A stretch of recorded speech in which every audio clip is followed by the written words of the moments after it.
Acidic linkage वगैरह देखो क्या क्या होते हैं, सब मैंने ये सब पढ़ा दिया था, याद है?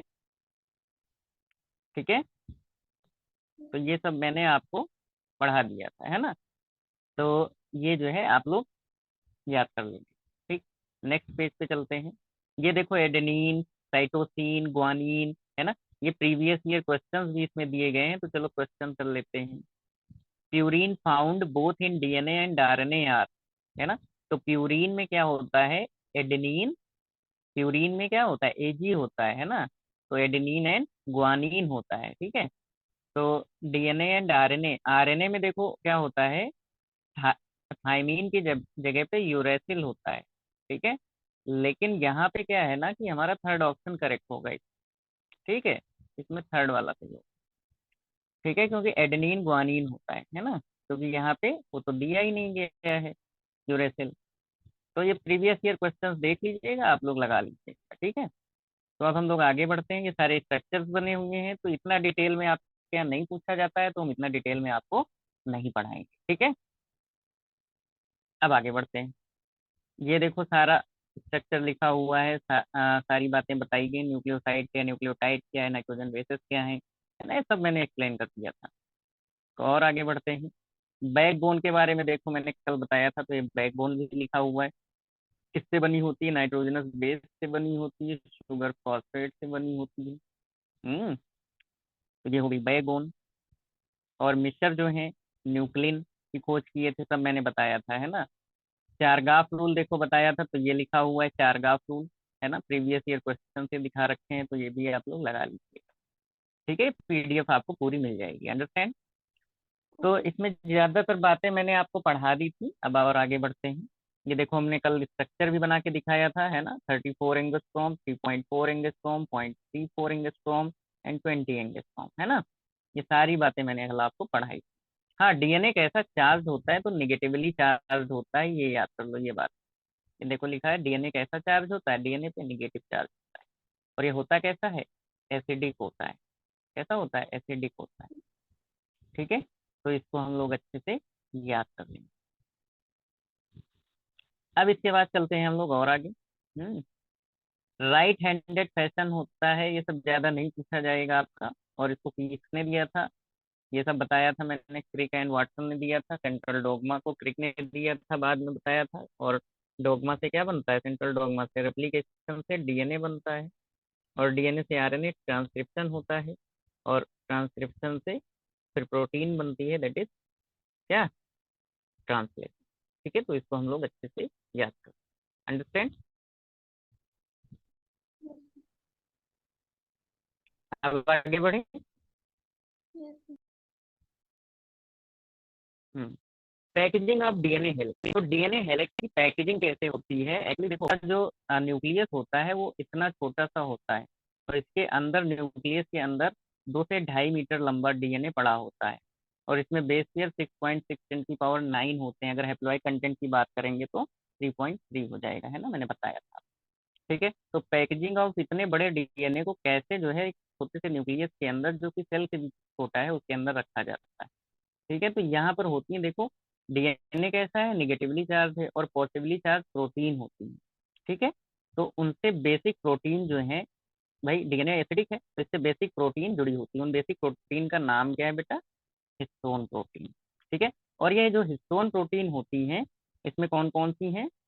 ये लाइसिन और आर्जिनिन, ये ज्यादा होती है, ठीक है? फिर H2A, फिर H2B3 और 4H4, है ना? H3, इस तरीके की जो प्रोटीन होती है, ये मिल करके बनाती हैं हिस्टोन का ऑक्टामर। क्या बनाएंगी?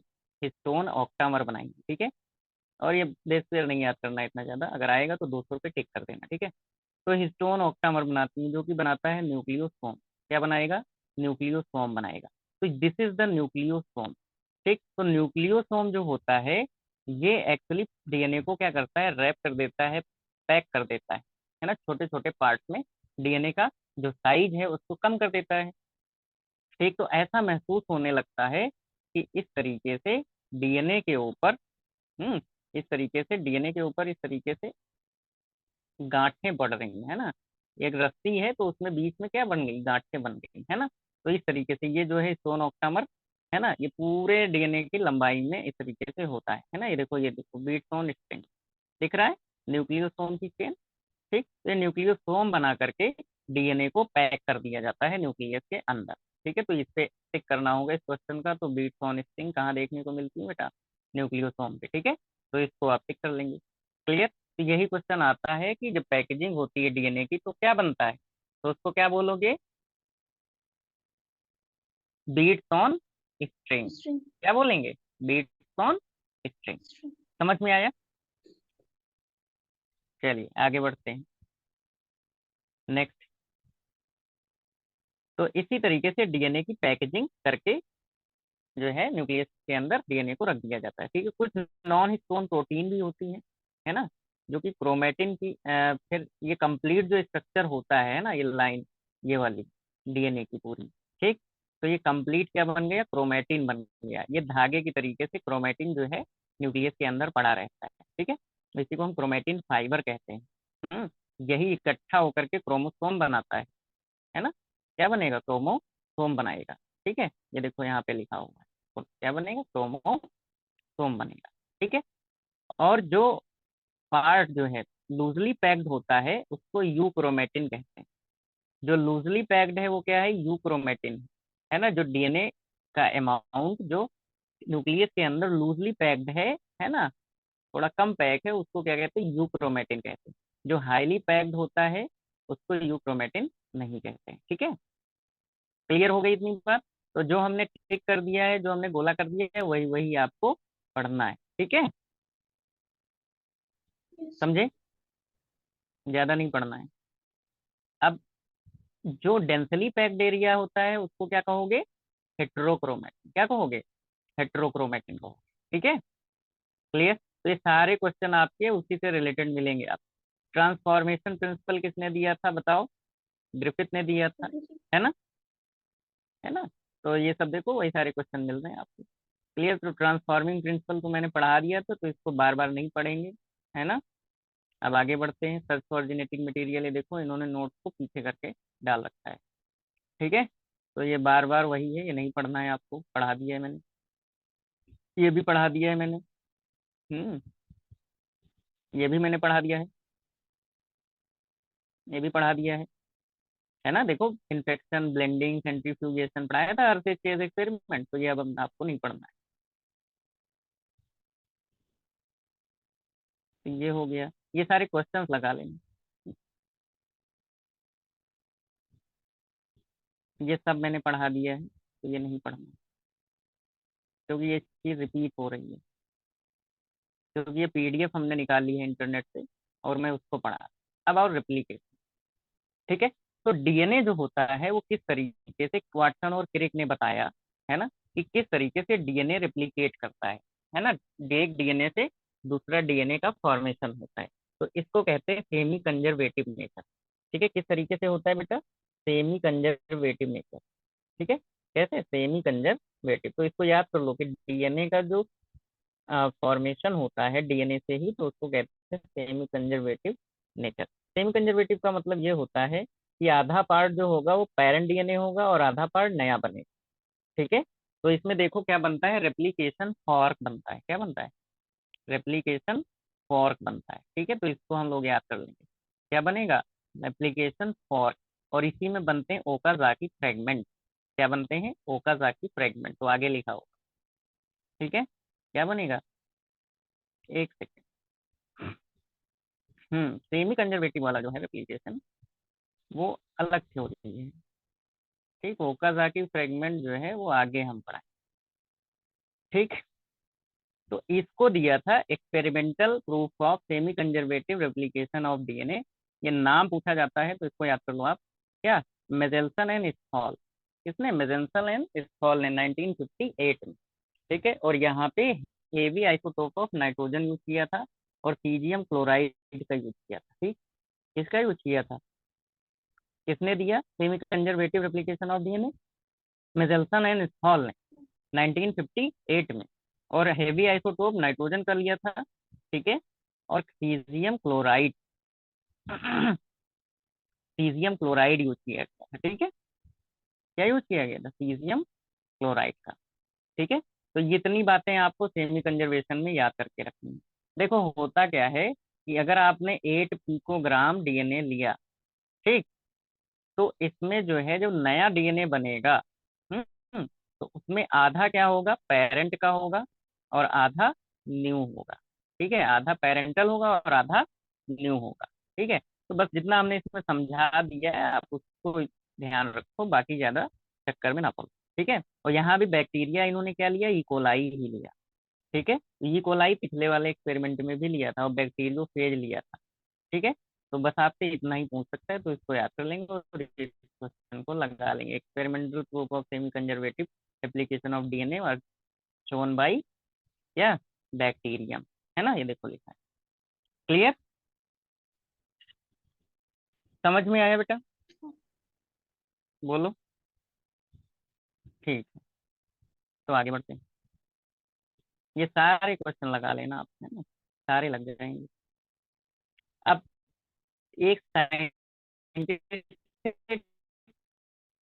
टेलर, कौन थे, टेलर, इस जो सेमी कंजर्वेटिव नेचर है क्या मैं किया था, लेकिन जो है टेलर ने क्या किया था, बिसिया फाबा, फाबा बीन होती है ना, जो हम लोग फली खाते हैं, सब्जी खाते हैं ना बीन, तो उसकी रूट टिप पे मैंने एक्सपेरिमेंट किया था टेलर ने, और रेडियो एक्टिव ट्राइटियम का यूज किया था।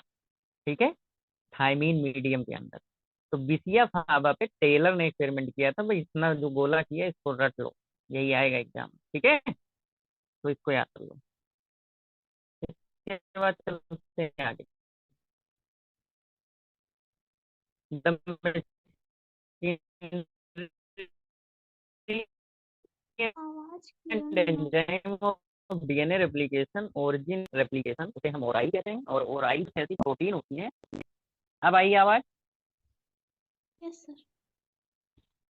ठीक, तो रेप्लिकेशन किससे स्टार्ट होता है, ओराई पोजीशन।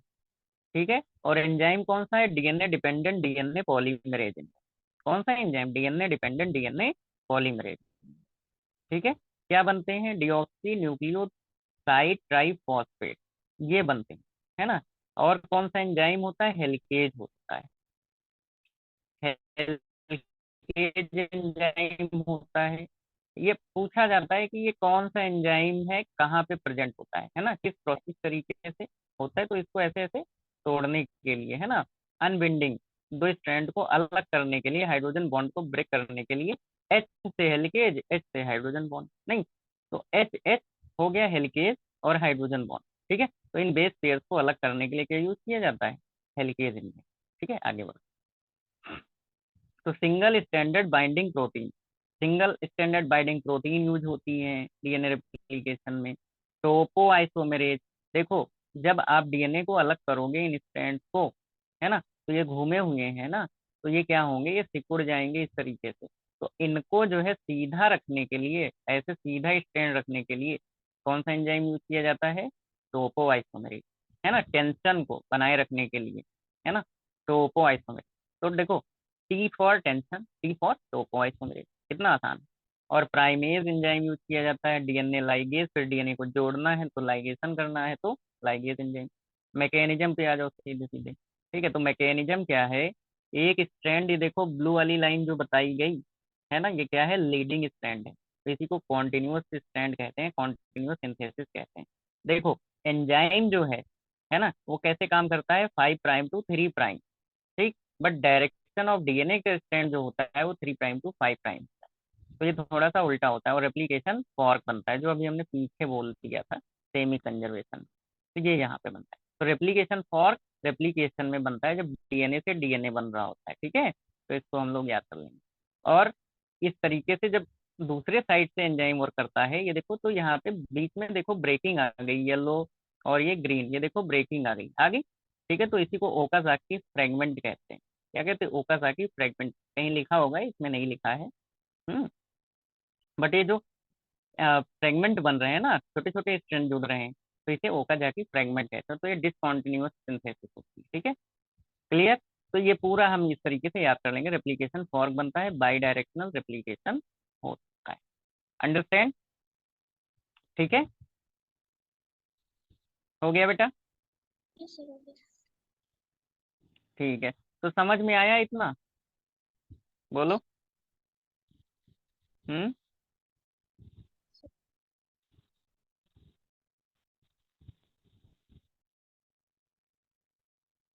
ठीक है, तो आगे बढ़ते हैं। Formation of DNA primer. ठीक है, तो प्राइमर जो है 5 प्राइम एंड पे होता है, मैंने कल ही बताया था ये, तो इसको हम लोग याद कर लेंगे, है ना। और polymerization of daughter DNA strand and base pairing. ये क्या होगी, 5 प्राइम टू 3 प्राइम डायरेक्ट। क्या होगी, 5 प्राइम टू 3 प्राइम डायरेक्ट। ठीक है, तो इसको याद कर लेंगे। इसके बाद डॉटर डीएनए स्ट्रैंड इलोंगेशन। ठीक है, क्या है ये, देखो ओकाजाकी फ्रेगमेंट लिख दिया। ठीक है, क्या लिख दिया, ओकाजाकी फ्रेगमेंट दैट इज डिस्कंटिन्यूअस। तो बस सारे क्वेश्चन लगा लो, देखो ओकाजाकी पे क्वेश्चन दे दिया, फ्रेगमेंट डीएनए, है ना। तो किस प्राइम से किस प्राइम की ओर होगा वो डायग्राम में देख के आप लगा लेना। ओके, आगे बढ़ते हैं। ये देखो ये क्वेश्चन लग जाएगा आपका। तो यही सब एग्जाम में डायरेक्ट क्वेश्चन भी आते हैं। ठीक है, तो ये हो गया हम लोगों का। हम्म। देखो, जो कॉन्टिन्यूअस स्ट्रैंड है वो क्या है, लीडिंग स्ट्रैंड है ना, और ये वाला लैगिंग है, जो दूसरा वाला ओकाजाकी वाला है ना। ठीक, ये जो ओकाजाकी वाला है, ये देखो यहाँ पे लिखा है इस वाले पॉइंट, है ना, क्या है, ओकाजाकी लैगिंग स्ट्रैंड। ठीक, ट्रांसक्रिप्शन पे आओ। ट्रांसक्रिप्शन का मतलब क्या है, डीएनए से आरएनए गुड का इवनिंग बना। सर। तो यहाँ पे हम यूज करते, गुड इवनिंग बेटा, गुड इवनिंग। तो यहाँ पर हम लोग यूज करते हैं ट्रांसक्रिप्शन यूनिट। ठीक है, तो ट्रांसक्रिप्शन यूनिट में टेम्पलेट यूज किया जाता है ना। तो देखो डीएनए से क्या बना, आरएनए बना। तो आरएनए में जहाँ जहाँ जहाँ जहाँ डीएनए में थाइमीन है, वहाँ वहाँ यूरेसिल आ जाएगा बस, है ना। तो ऐसे होगा, लेकिन ये इतना आसान नहीं है, तो ट्रांसक्रिप्शन यूनिट के बारे में सबसे पहले जानना। ठीक है, और यहाँ पे हम लोग तमाम टाइप के आरएनए भी यूज करते हैं, तो वो, हाँ, आरएनए यूज करेंगे। ठीक है, तो उससे ट्रांसक्रिप्शन होगा। चलो देखते हैं ट्रांसक्रिप्शन यूनिट में। देखो डीएनए का ही जैसे ये जीन लगे हैं, है ना, तो इसमें इस तरीके से जीन होते हैं ट्रांसक्रिप्शन यूनिट में। प्रमोटर लगा होगा, स्ट्रक्चरल जीन होंगे, और टर्मिनेटर लगा होगा। ठीक है, तो ट्रांसक्रिप्शन यूनिट में 3 बातें होंगी। प्रमोटर, ये बात पहली, प्रमोटर हो गई। फिर स्ट्रक्चरल जीन होंगे, फिर टर्मिनेटर होगा। ठीक है, क्या होगा, टर्मिनेटर। ये ठीक, आगे बढ़ते हैं। ये देखो बना दिया गया है ना।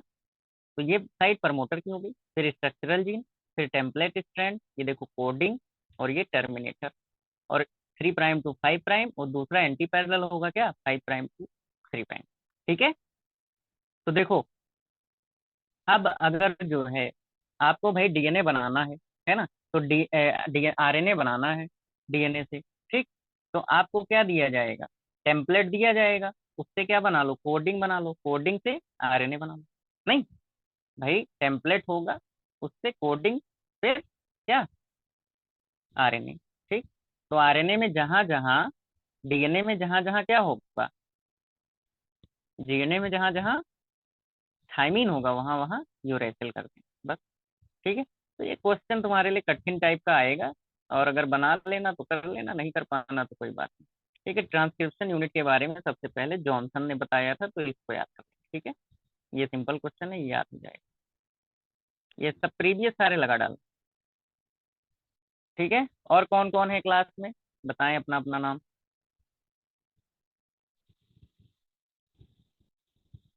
अब स्ट्रक्चरल जीन कौन कौन होते हैं ना, स्ट्रक्चरल जीन को हम लोग सिस्ट्रॉन कहते हैं। क्या कहते हैं, सिस्ट्रॉन। यूकैरियोट मोनोसिस्ट्रोनिक, प्रोकैरियोट में पॉलीसिस्ट्रोनिक होता है। तो ये याद कर लेना, पी से प्रोकैरियोट, पी से पॉली, कभी गलत नहीं होता है ना। देखो क्वेश्चन के इर्द गिर्द ही आपका आंसर होता है, तो अगर आपने जो है ढंग से क्वेश्चन पढ़ा, तो आप आंसर कर ले जाएंगे, है ना। और यूकैरियोटिक में मोनो, तो इसको याद ही ना करो, प्रोकैरियोटिक का याद कर लो, जैसे P for पॉलीसिस्टोनिक, P for prokaryotic होता है ना। सिस्टोन के बाद क्या आएगा बेटा, एक्सॉन आएगा, उसके बाद क्या आ जाएगा, एंट्रॉन आएगा। आएगा कि नहीं आएगा, ठीक है, तो ये सब याद कर लो। तो इक्विवेलेंट स्ट्रक्चरल जीन जो होगा वो क्या होगा, सिस्ट्रॉन होगा, है ना, तो इसको याद कर लो, सिस्ट्रॉन। तो सिस्ट्रॉन, एक्सॉन, इंट्रॉन, ये सब आए तो स्ट्रक्चरल जीन में रखना, ठीक है। फिर इसके बाद हो मैकेनिज्म ट्रांसक्रिप्शन। ट्रांसक्रिप्शन की मैकेनिज्म क्या है बेटा, 3 प्रोसेस होंगी इसमें। इनिशिएशन होगा, डीएनए डिपेंडेंट आरएनए पॉलीमरेज, जैसे डीएनए डिपेंडेंट डीएनए पॉलीमरेज पढ़ा था वैसे ही। डीएनए डिपेंडेंट आरएनए पॉलीमरेज होगा क्योंकि आरएनए बन रहा है। ठीक है, तो ये देखो आरएनए पॉलीमरेज एंजाइम होगा।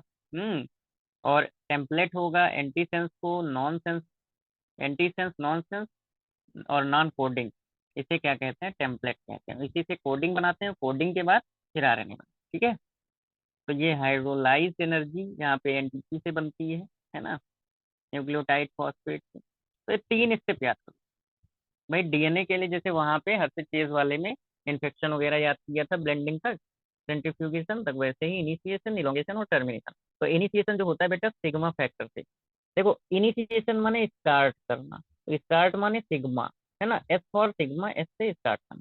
तो इनिशिएशन सिग्मा फैक्टर। और जो है रो फैक्टर जो होता है रोकना, आर से रोकना और आर से रोक। तो रो फैक्टर क्या कर देता है, टर्मिनेट कर देता है। तो कितना आसान है, याद हो गया। इनिशिएशन से क्या हुआ, sigma start, sigma factor initiation पे काम करता है, रो फैक्टर रोकने पे, टर्मिनेशन पे काम करता है। समझ में आई बात, बोलो, क्लियर। ठीक, तो इलोंगेशन जो है ना, इलोंगेशन फेज जो है इसमें क्या होगा, जो स्ट्रैंड है ना आरएनए का, वो बढ़ेगा, लंबा होगा, है ना, ज्यादा ट्रांसक्रिप्शन होगा इसमें। ठीक है, तो इसको याद करो। इसके बाद चलते हैं आगे। फिर टर्मिनेशन पे क्या है, रो फैक्टर है भाई। यही तो मेन मेन क्वेश्चन जो है वो पूछे जाते हैं। क्लियर। अब यहाँ पे आरएनए जो टाइप बनते हैं वो 3 तरीके के होते हैं पॉलीमरेज। आरएनए पॉलीमरेज 1, 2 और 3, है ना, 1, 2, 3। ठीक है, तो बस इतना याद कर लो, आरएनए पॉलीमरेज एंजाइम 1, 2, 3। ठीक है, तो 1 जो है ट्रांसक्राइब करता है, आर आरएनए बनाता है, आर आरएनए 28S, 18S, 5.8 या 5.6S, क्या है, हाँ 5.8S। ठीक है, और आरएनए पॉलीमरेज 3 जो है वो T RNA, 5S are RNA और एसएन आरएनए बनाता है।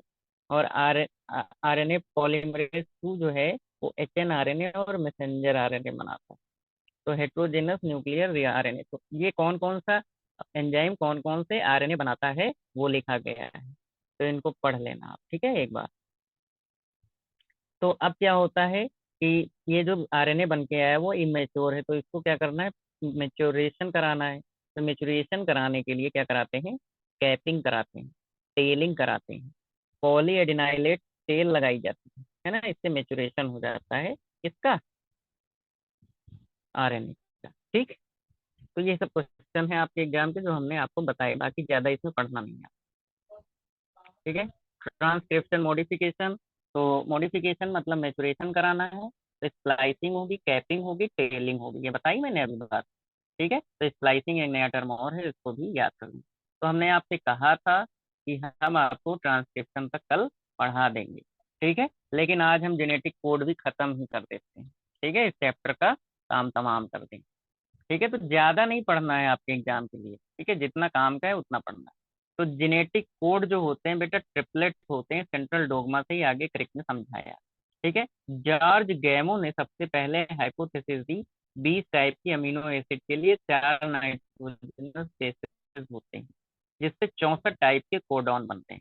कितने टाइप के, 4 × 4 × 4, 64 टाइप के कोडॉन बनते हैं। ठीक है, तो फ्रांसिस क्रिक, सेब्रो ओकोवा और मार्शल निरेनबर्ग और हरगोविंद खुराना और मैथेई, इन सभी साइंटिस्टों ने मिलकर के जेनेटिक कोड का पता लगाया। है ना, ये देखो एनसीईआरटी में थोड़े चेंजेस हुए हैं। तो हरगोविंद खुराना को, है ना, सबसे पहले आरएनए मॉलिक्यूल बनाने के लिए, है ना, जेनेटिक कोड का पता लगाने के लिए इनको वो दिया गया था, नोबेल प्राइज, है ना। और इन्होंने होमोपॉलीमर और कोपॉलीमर बनाया था, है ना, इसका जेनेटिक कोड का। ठीक है, तो इसको याद कर लेंगे। मार्शल निरेनबर्ग, निरेनबर्ग जो है cell free system of protein को बनाए थे। सेबरो ओकोवा जो थे, इन्होंने एक एंजाइम डेवलप किया था, है ना, जिससे जो है वो पता लग जाता है किस तरीके से RNA without any DNA template के बन जाता है ना, राइबोन्यूक्लियोटाइड के बारे में इन्होंने बताया। ठीक, तो ये ज्यादा नहीं, बस इन साइंटिस्टों के नाम याद रख लो, ये जेनेटिक कोड से रिलेटेड है, क्योंकि एग्जाम में क्वेश्चन आता है हवा में। कैसा कि कौन सा एंजाइम और किससे साइंटिस्ट रिलेटेड है, या किस प्रोसेस से कौन सा साइंटिस्ट रिलेटेड। ठीक है, बहुत ज्यादा डिटेल में आपको जाने की जरूरत नहीं। फिर धीरे धीरे जेनेटिक कोड का पता लग गया, तो पता लगा कि जेनेटिक कोड जो होते हैं ना, वो ट्रिपलेट होते हैं। ठीक है, स्टार्टर कोडॉन कौन से होते हैं, है ना, तो उनको याद कर लो। स्टार्टर कोडॉन AUG होता है ना, कौन सा होता है, AUG। ठीक है, AUG, तो AUG क्या है, स्टार्टर कोडॉन, इसको यहीं रख लो। मिथ्योनिन के लिए होता है, ठीक है। और जो नॉन सेंस एंटी कोडॉन होते हैं, वो उवा उगा उआग होते हैं। ठीक है, क्या उवा उगा उआग। तो ये ऊपर वाले जितने हैं, ये देखो UGA, उवा, उगा, उआग, UAG, तो ये वाले क्या हो गए, नॉनसेंस हो गए। तो स्टार्टर नीचे वाला चौथा हो गया, और बाकी कितने हो गए, सारे स्टॉप कोडॉन हो गए, है ना, एंटीसेंस वाले हो गए। तो ये इसी क्वेश्चन से ही सारे मैंने पढ़ा दिए, समझ लीजिए। ठीक है, ज्यादा आपको अलग से रटने की जरूरत नहीं है, तो वो आगे नहीं पढ़ाऊँ। क्लियर, समझे। हेलो। जी सर। ठीक है, तो मतलब ये क्वेश्चन क्या कह रहा है, हुई one of the following is the starter codon. तो स्टार्टर कोडॉन अगर ये यूजी होता है, तो बाकी जो है वो तीन कौन है, स्टॉप कोडॉन है ना। तो ये अलग से पढ़ने की जरूरत नहीं है, इससे ज्यादा पूछा ही नहीं जाता है। तो मतलब एक क्वेश्चन पूछ के उसने कई सारी बातें आपसे पूछी है ना। ठीक है, तो ये एक चार्ट है, ये सब रटने की जरूरत नहीं है, कोई नहीं बना पाता है ना, किसी को याद करने की जरूरत नहीं। चलो आगे बढ़ते हैं। तो इसके बाद है salient features of genetic code. Genetic code में बेटा जो मेन होते हैं 61 होते हैं, है ना, और बाकी तीन टाइप के कोडॉन क्या कहलाते हैं, स्टॉप कोडॉन। और वो कौन से हैं, उआ उगा उआग, जो मैंने ये वाले बताए ऊपर के, UGA UA UAG। ठीक है, तो ये क्वेश्चन हर बार आता है, तो उसको याद करो। तो ये हो गया हमारा क्या, जेनेटिक कोड। ठीक, अब चलते हैं ट्रांसलेशन पे। तो ट्रांसलेशन क्या है, सेंट्रल डोगमा पढ़ रहे हैं, तो ट्रांसलेशन क्या होगा बेटा। ट्रांसलेशन से जाने से पहले ये वाला जो यहाँ पे डायग्राम बना है कलर वाला, इसको याद कर लो। टेम्पलेट होता है कोडॉन, अनअम्बिगुअस और स्पेसिफिक होता है। अनअम्बिगुअस का मतलब होता है निसंदेहात्मक, हिंदी में कहे तो कोई संदेह नहीं, अनअम्बिगुअस, कोई अम्बिग्यूटी नहीं। तो और स्पेसिफिक होता है, हर एक बॉडी के देखो 30,000 जीन हर एक लक्षण को कंट्रोल करते हैं with the help of genetic code. ठीक है, तो जेनेटिक कोड क्या करता है, हमारे हर लक्षण को कोड करने का, कंट्रोल करने का काम करता है। तो हर लक्षण के लिए स्पेशल जेनेटिक कोड होता है ना, और वो स्पेसिफिक होता है। ठीक, और क्या है, डिजनरेट होते हैं ये। अब डिजनरेट वगैरह केमिस्ट्री में हमने बताया था, है ना, एनर्जी सबकी सेम है, तो मतलब लगभग जो कुछ जो शुरुआत के जो बेसिस होते हैं वो सेम होते हैं, that is degeneration. No punctuation, कभी भी आप जो है जेनेटिक कोड को लिखेंगे तो उसमें पंक्चुएशन कॉमा वगैरह नहीं लगाएंगे। नियरली यूनिवर्सल होते हैं, ये बहुत इंपॉर्टेंट पॉइंट है। सारे एक जैसे नहीं होते हैं, एक दो ऐसे होंगे जो मिक्स करेंगे, लेकिन यूनिवर्सल होते हैं। ये यूजी मेथियोनिन को कोड करता है, और इनिशिएटर कोडॉन है, जो कि इधर वाले क्वेश्चन में अभी हमने किया। क्लियर, तो सब पढ़ लिया हमने। ट्रांसलेशन पर आ जाओ फटाफट। तो ट्रांसलेशन जो होता है भैया, है ना, मशीनरी फॉर ट्रांसलेशन राइबोसोम होता है। और राइबोसोम क्या करता है, प्रोटीन बनवाने में मदद करता है, हमने सेल में पढ़ा, है ना। तो यहाँ पे मैग्नीशियम की प्रेजेंस होना बहुत जरूरी है, 0.001 क्या मोलर कंसंट्रेशन, याद करो मैंने लिखा ही। ठीक है, तो वो वाली कंसंट्रेशन मैग्नीशियम की जब होगी, तो क्या बनेगा बेटा, प्रोटीन बनेगा, है ना। तो प्रोटीन बनता है, और राइबोसोम की दो यूनिट होती है, एक 70, एक होते हैं 80S टाइप के, और एक होते हैं 70S। तो 70S कहाँ मिलेंगे, माइटोकॉन्ड्रिया में और क्लोरोप्लास्ट में या बैक्टीरिया में। 80S जो होते हैं वो क्या है, यूकेरियोटिक के साइटोप्लाज्म में होते हैं। ठीक है, तो लार्जर यूनिट और स्मॉलर यूनिट। ठीक है, तो ये सब आपको आता है। अब सीधे चलते हैं।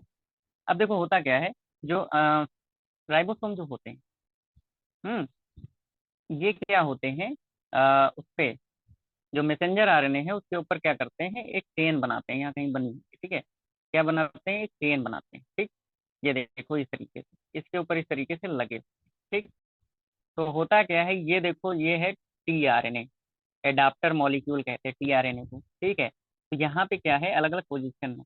ये वाली जो पोजीशन है, ये एंटी कोडॉन होती है। और मैसेंजर आरएनए जो है डीएनए से इंफॉर्मेशन लेकर के आए, ये कोडॉन उसके ऊपर लिखे होते हैं।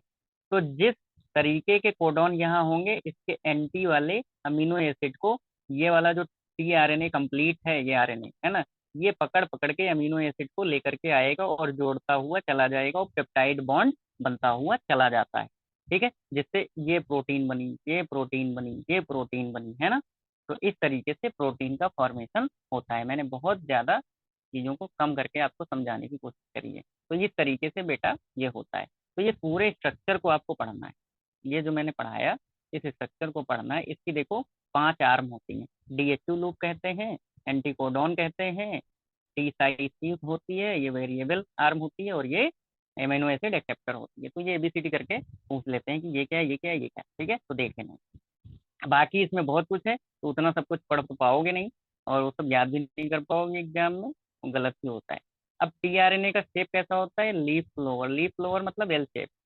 Leaf clover leaf like structure होता है। क्लोवर माने होती है क्या? काली मिर्च, है ना। तो काली मिर्च की जो पत्ती होती है उस तरीके से टीआरएनए होता है। एंटीकोडॉन लूप, ये सब जितना हमने अभी एक्सप्लेन कर दिया वो सब इसमें लिखा हुआ। किसने खोजा था? क्रिक साहब। क्रिक साहब इसमें घुसे डीएनए के अंदर, तो वो सारी सारी चीजें बता डाले, है ना। तो एक बार जिंदगी में कुछ मिल जाए तो आप उससे बढ़िया कुछ कर दो, नाम हो जाएगा नहीं।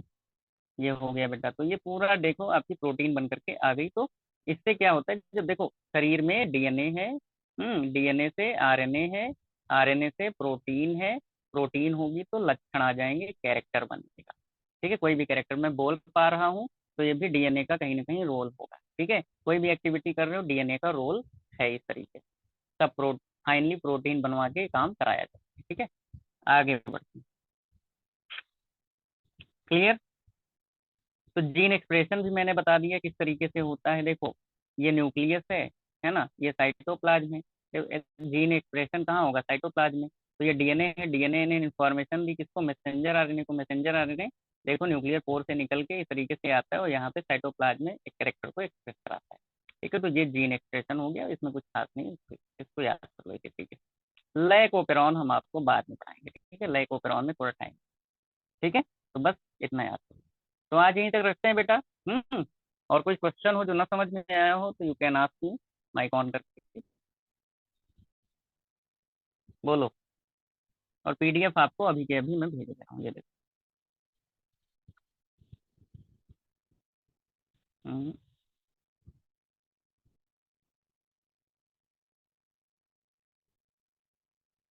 कुछ पूछना है? बोलो।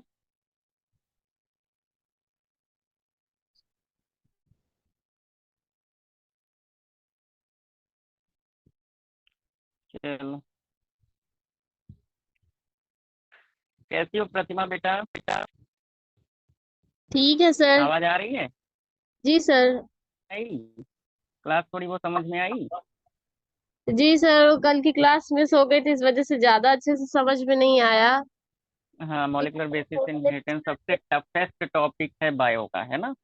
जी। जब आप पहला नहीं समझेंगे तो अगला नहीं समझ में आएगा। तो हम फिर से एक बार समझा देंगे आप लोगों को। ठीक है, और वीडियो देख लो, उसमें पढ़ा तो है, पहले दिन के उससे देखो तो पूरा समझ में आ जाएगा। ठीक है, जी सर, वो रिचार्ज नहीं था, इस चलो वजह से नहीं कर पाए थे। ठीक है, कोई बात नहीं। चलो भाई, tata bye bye, good night. हाँ, सर और जी। हम पीडीएफ भेज दे रहे हैं। सर हाँ जी, बेटा। वो जो हम्म, आपने बीएससी नर्सिंग का एक फॉर्म भेजा था, उसमें क्या करना है? वो फॉर्म जाके साइबर कैफे पे भरवाओ जाके आप, जी सर। तभी तो एग्जाम दे पाओगी, जी। है ना। उसको जाओ भरवाओ। ठीक है, ठीक। 3,000 का फॉर्म है। Okay sir. हम्म, चलो फिर आज यहीं तक रखते हैं, है ना। Okay, good night sir. Good night बेटा।